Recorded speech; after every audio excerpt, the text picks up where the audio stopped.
Welcome back to Hot Takes, a series where I give my opinion even if it might not be so popular.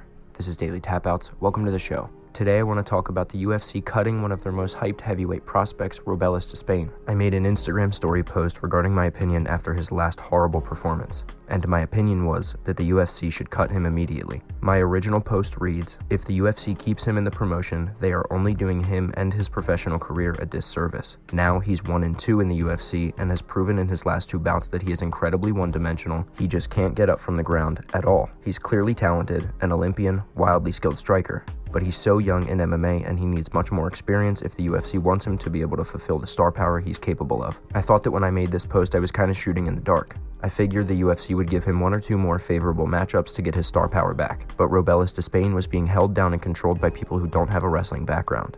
Just under 2 weeks after I made my original post, the UFC parted ways with Cuban heavyweight Robelis Despaigne, and if I'm being completely honest, as I stated before, the UFC absolutely did the right thing with this. My follow-up post reads, "They brought him in the UFC way too early solely based off of hype. If they were to have kept him in the promotion, it would have only done him and his career a disservice. Good on the matchmakers and the UFC for letting him grow outside of the promotion. Robelis Despaigne is clearly talented, but he has a lot more growth before he is able to shine in the UFC like they want him to do. It'll be interesting to see what promotion he signs with outside of the UFC and who they match him up with. I'm sure they'll give him a couple of cans so he can get some highlight reel knockouts and he'll be right back in the UFC.